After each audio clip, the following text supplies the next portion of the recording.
അമീറിനെ എനിക്ക് നേരത്തെ അറിയാം. അമീർ എൻ്റെ ഒരു സിനിമയിൽ, മൈ ലൈഫ് പാർട്ട്ണർ സിനിമയിൽ സുധീർ നായരോടൊപ്പം തന്നെ ഒരു പ്രധാന ഈക്വലായിട്ട് പങ്കുവച്ചാണ് വേഷം.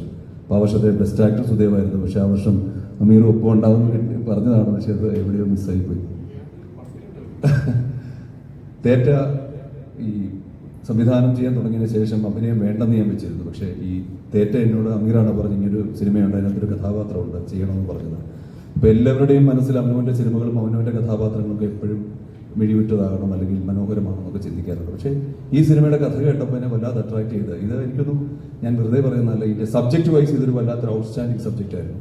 ഒരു മൃഗവും മനുഷ്യനും തമ്മിലുള്ള ഒരിക്കലും തിരിച്ചറിയാൻ പറ്റാത്ത ഒരു ലിങ്ക്, അതായിരുന്നു അതിൻ്റെ സബ്ജക്റ്റ്. പക്ഷേ അത് വളരെ കഷ്ടപ്പെട്ട് അതിൻ്റെ ഒരു ടീം ഓഫ് ആൾക്കാർ അതിനെ വല്ലാതെ നൊമ്പരപ്പെടുത്തിയത്. ഓരോരുത്തർക്ക് സിനിമ ചെയ്യണമെന്ന് പറയുമ്പോൾ അവരെ എല്ലാം അർപ്പിച്ച് ജീവിക്കാറുണ്ടല്ലോ. അങ്ങനെ ഒരു ഗ്രൂപ്പ് ഓഫ് ആൾക്കാരുടെ സിനിമയിൽ താരങ്ങളാകണം, സംവിധായകനാകണം, മറ്റാകണം എന്നൊക്കെ പറഞ്ഞിട്ട് അവർ ചെയ്ത ഒരു എഫോർട്ട് ഉണ്ടായിരുന്നു സിനിമയിൽ. അവരുടെ കഷ്ടപ്പാടാണ് ഇന്ന് ഈ വേദിയിൽ നിൽക്കുന്നത്. അവിടെ എത്ര തിരക്കാണെങ്കിൽ ഞാൻ ഓടിയെത്താനുള്ള ഒരു കാരണം തന്നെ ഒരുപാട് കഷ്ടപ്പാടിൽ കൂടെ അവരുടെ ഒരു ചിത്രം നാളെ അല്ലെങ്കിൽ 20-ാം തീയതി സ്ക്രീനിൽ തെളിയാൻ പോവാണ്.